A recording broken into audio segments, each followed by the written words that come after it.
Hi ಎಲ್ಲರಿಗೂ ನಮಸ್ಕಾರ. ಕುಮುದಾಸ್ ಕಿಚನ್ಗೆ ಸ್ವಾಗತ. ನಾನಿವತ್ತು ಈರುಳ್ಳಿ ಪಲ್ಯ ಮಾಡೋದು ಹೇಳ್ಕೊಡ್ತೀನಿ. ಇದಕ್ಕೆ ಒಂದು ಬಾಣಲಿ ತೊಗೊಂಡಿದ್ದೀನಿ. ಅದು ಒಂಚೂರು ಬೆಚ್ಚಗಾದ್ಮೇಲೆ 2 ಟೇಬಲ್ ಸ್ಪೂನು ಎಣ್ಣೆ ಹಾಕ್ಕೊತಾ ಇದ್ದೀನಿ. ಈಗ ಎಣ್ಣೆ ಒಂದು ಸ್ವಲ್ಪ ಬಿಸಿ ಆದಮೇಲೆ 1 ಟೀ ಸ್ಪೂನಷ್ಟು ಸಾಸಿವೆ, ಜೀರಿಗೆ, ಉದ್ದಿನಬೇಳೆ, ಕಡಲೆಬೇಳೆ ಎಲ್ಲ 1 ಟೀ ಸ್ಪೂನ್ ಹಾಕ್ಕೊಂಡು ಒಂಚೂರು ಕೆಂಪಗಾಗೋವರೆಗೂ ಹುರ್ಕೊಳ್ಳೋಣ.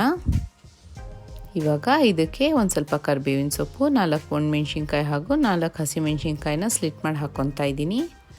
ಈಗ ಇದಕ್ಕೆ ಒಂದು 4 ಈರುಳ್ಳಿನ ಸ್ಲೈಸ್ ಮಾಡಿ ಸಣ್ಣಗೆ ಬಿಡಿಸಿಟ್ಕೊಂಡಿದ್ದೀನಿ. ಇದನ್ನು ಹಾಕಿ ಚೆನ್ನಾಗಿ ಹುರ್ಕೋಬೇಕು.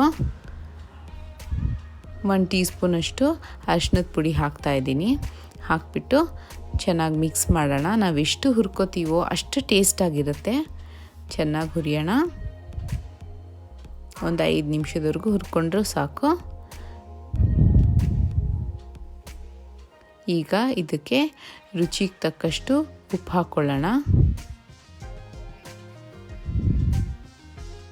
ಹಾಕ್ಕೊಂಡು ಉಪ್ಪು ಹಾಕ್ಕೊಳ್ಳೋದ್ರಿಂದ ಇನ್ನೂ ಚೆನ್ನಾಗಿ ರೋಸ್ಟ್ ಆಗುತ್ತೆ.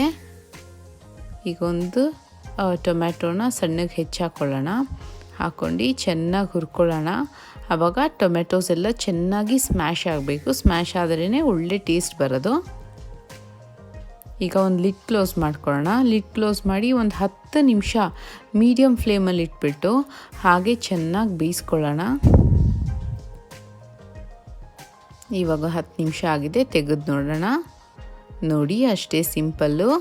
ಇದಾಗಿದೆ. ಇವಾಗ ಅಷ್ಟೇ, ಎಲ್ಲ ಟೊಮೆಟೊಸ್ ಎಲ್ಲ ಸ್ಮ್ಯಾಶ್ ಆಗಿದೆ ಅಂದರೆ ಆಯಿತು ಅಂತ ಅಂದ್ಬಿಟ್ಟು ಇದಕ್ಕೆ ಯಾವುದೇ ಪುಡಿ ಯೂಸ್ ಮಾಡ್ತಿಲ್ಲ, ಏನಿಲ್ಲ.